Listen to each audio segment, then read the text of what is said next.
Well, good morning. Welcome to Breakfast with Lonnie. We've got some egg omelet going on here. We did some onions and cheese. We've got mushrooms, and we're just gonna sit down and share breakfast together. And again, welcome to Breakfast with Lonnie. Anyhow, we got our coffee going on, and blessed be the name of the Lord this morning. We're going to go through a couple things here. Just wanted to say hey and good morning to you. And hope you're all doing well. Hope your day's planned to enjoy life. Because Jesus brought us life and brought it more abundantly. So if you're here this morning, and if you got nothing else to praise God for being alive and breathing. And I believe most of us have a whole lot more than that to be thankful for and praising Him for this morning. So anyhow, again, good morning to you. The news today is another 6 more hostages released. And some of the, just wanted to share with you some of the YouTube channels that I get a lot of my information from. And so anyhow, I'm going to do that. We're gonna kind of tune into a little bit of it's basically I-24 News on YouTube. It is Israel TV, and when it's Middle East, I normally want to tune into this station when it's live. It's not always live, so anyhow, we've got a lot of stuff going on here this morning, and let's just kind of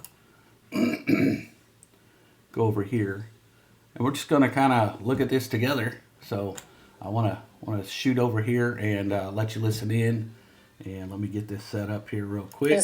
Of jubilation at the release of those 3 out of the 6 hostages that we just saw being handed over to the Red Cross a short while ago, not just amongst the family and relatives of those 3, but also amongst Palestinian civilians.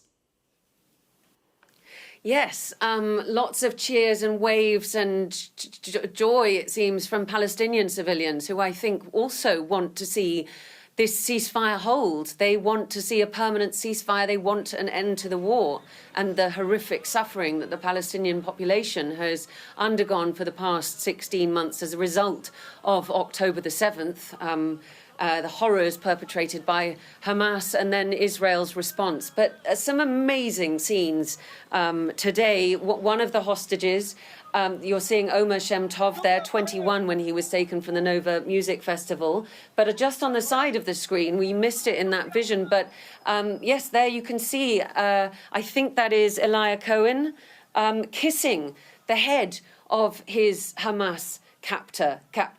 And waving and cheering, that this is very unexpected to see that kind of reaction, that kind of warmth. But these 3 obviously absolutely overjoyed that their ordeal, more than 500 days they were in captivity, waving clearly to their loved ones back home. They know that these images will be on Israeli television and that their loved ones will be watching, but perhaps also to the huge crowds that are assembled there. And there you see the family of Omer Shem Tov reacting to the first images of him as he was brought out of the Hamas convoy.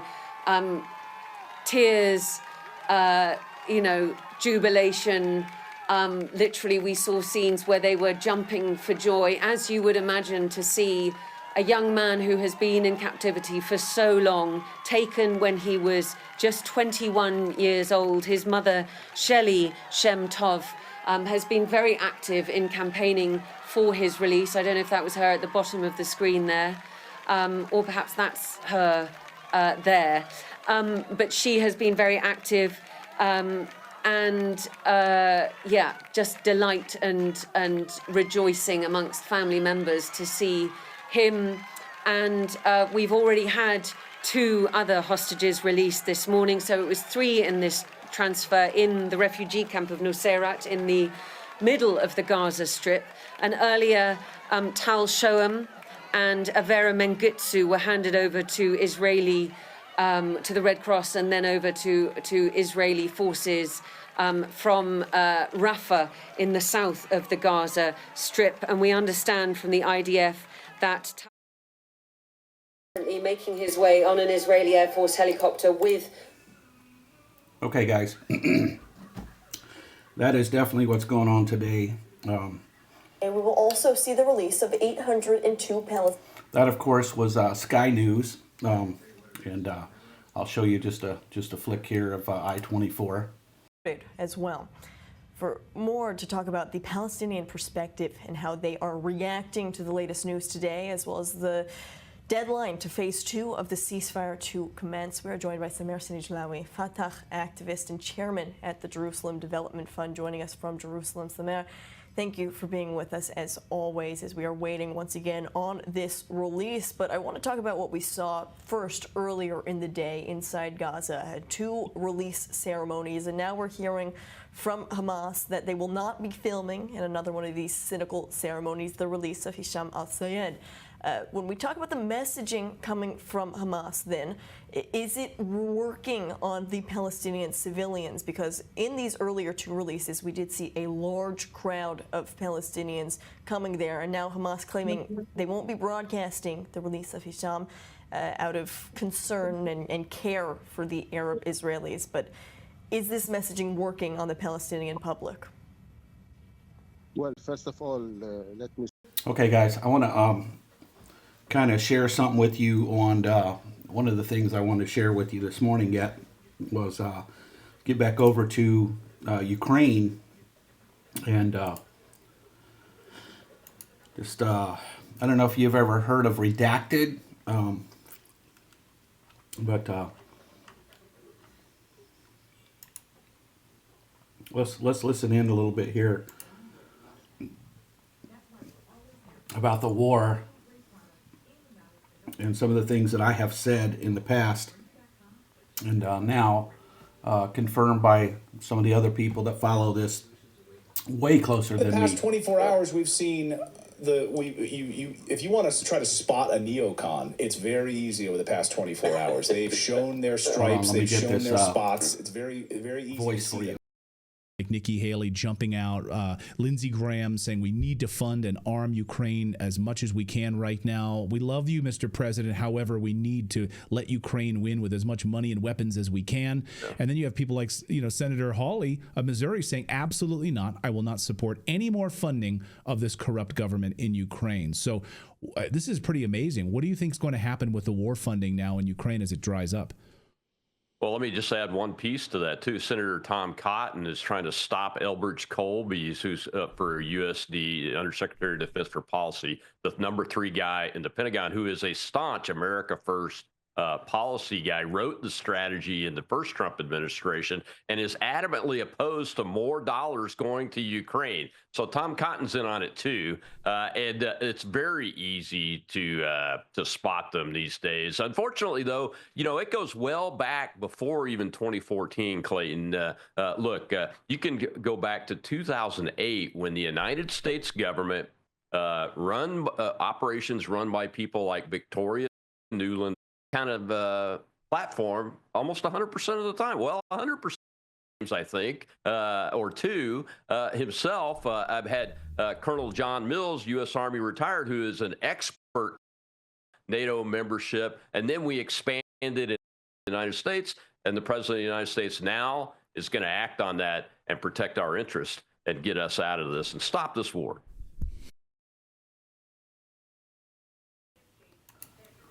Okay, guys, what I wanted to stop this for is they're not actually telling the story about the whole who started the war. They do, but it's just too long to make you endure this morning if you wanted to be part of this little broadcast here. But let me there's another one. Redacted is, I'll just say, a semi-good thing to listen to. I'm not 100% with everything they think and say, but there is some interesting stuff going on. Well, I'm getting really pissed off because over the that we need to kind of listen and to. And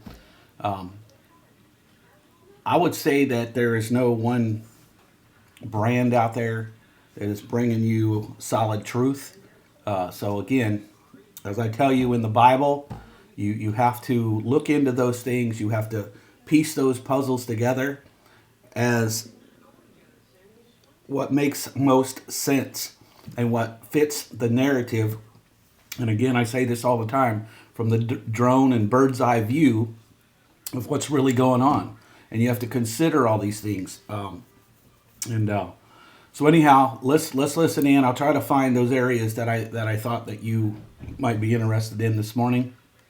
So anyhow, let me try and sort through here and find that for you. I'll shut my voice back off and get this. Past few days, we've seen a flood of misinformation about the Ukraine war, particularly from neocons, liberals, warmongers in Washington, D.C., who are twisting President Trump's recent comments about Ukraine, starting the war. Remember, he said this the other night? Zelensky being a dictator. He said that yesterday, and he doubled down on it again today, which he is.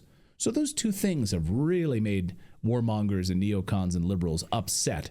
These neocons, liberals, and morons desperately want the war to continue, and they desperately want you to believe Ukrainian dictator Zelensky is a hero after President Trump called him out as a dictator who cancels elections and persecutes Christians in his country. It all came to a boiling point, though, on Wednesday when President Trump said Ukraine was responsible for the start of the war. He's 100% correct, except he left out the part where the CIA played a critical role in starting the war, using Ukraine as a proxy. But nevertheless, that hasn't stopped the backlash. The backlash has been swift. Neocons like Nikki Haley posting this. These are classic Russian talking points, Nikki Haley says. Exactly what Putin wants. Of course, she absolutely wants to continue this war. She was. So real quick, if you want to know why Nikki Haley is probably not in the administration, I know early on Trump said he didn't mind if she went out there and, had meetings or whatever, campaigned for him. But you'll realize that why now, through listening to this, that she is not actually in the Trump admin. She is part of the war machine. She wants war. These folks that create these weapons, they cater to them. And when they have power, they feed the war machine. And as Trump says many times, everything aside, people are actually dying. Young men, parents, children, sons and daughters.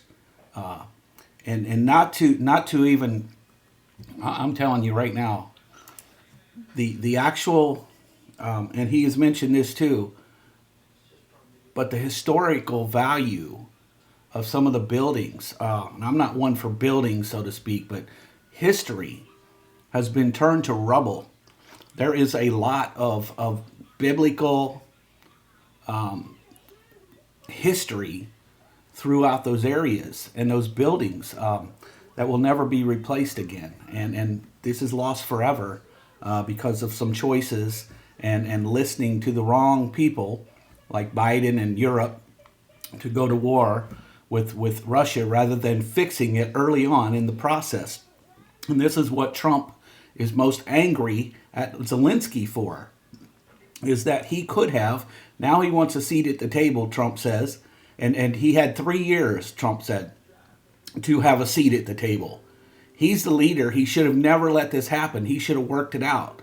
But since he didn't, since all these people have died under his watch, under his choice and his decisions, that is why there is a problem with Trump liking Zelensky. As a person, he says he doesn't have a problem. But these choices and the decision of this war is ridiculous. And so anyhow, I'll let them continue to speak here. But I just wanted to throw that in there real quick. And anyhow,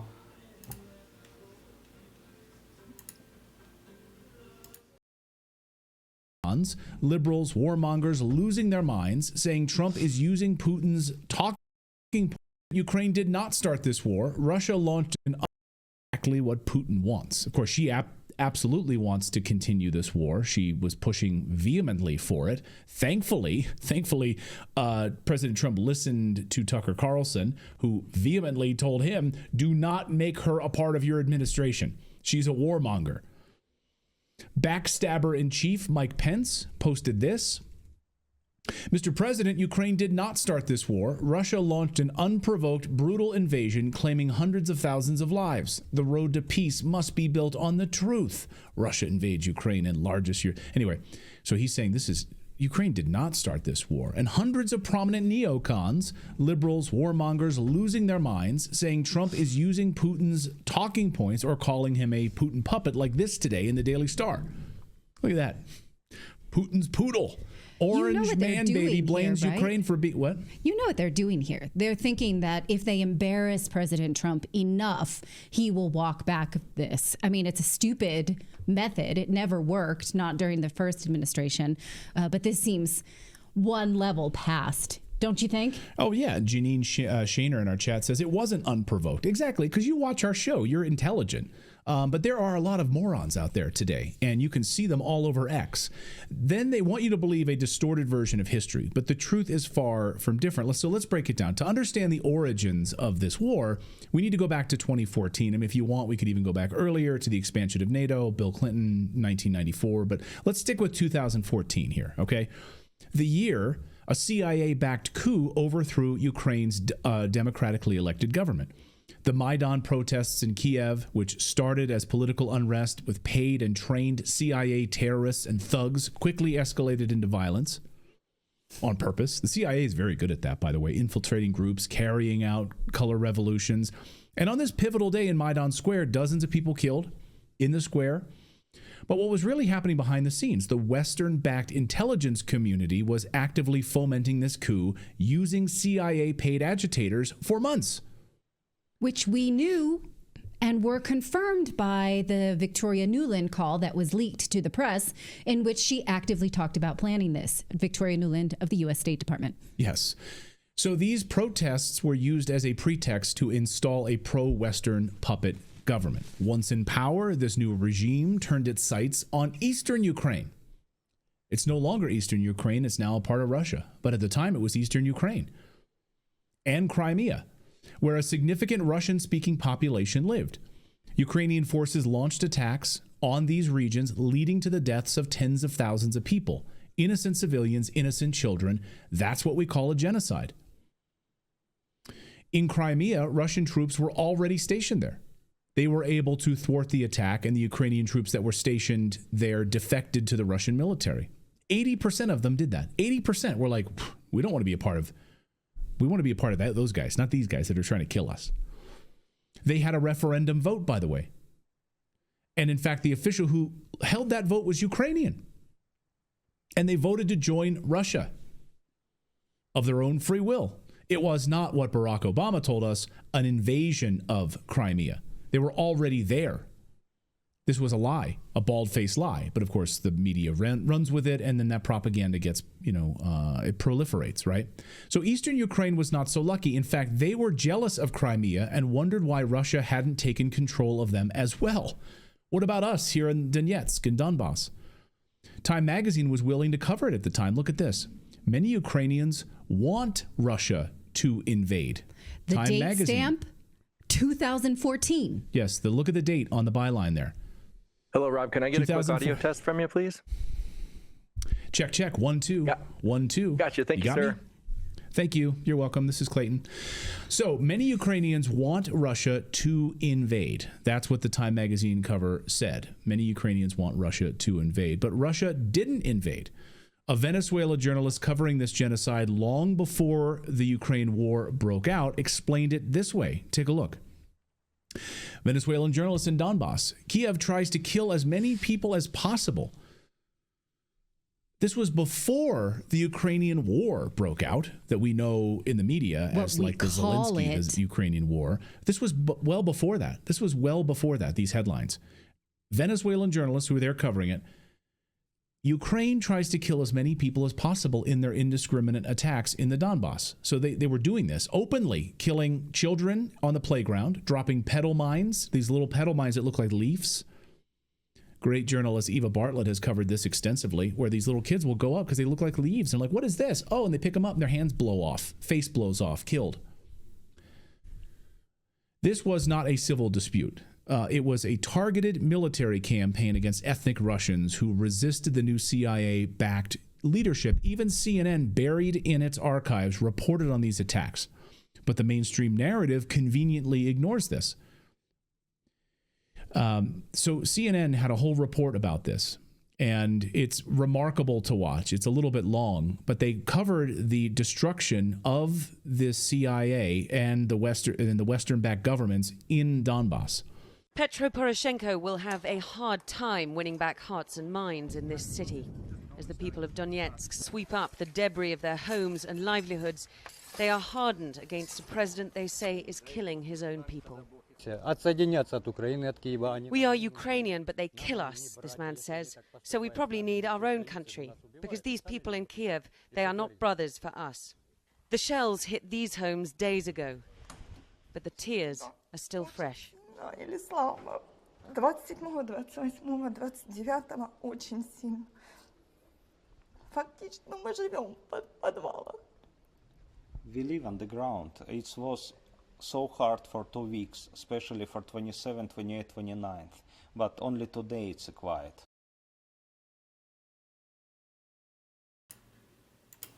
Okay, guys, so redacted. That one is Trump is not backing down on Ukraine and they are furious. That's the title to that redacted story. These are fresh stories, a few days old.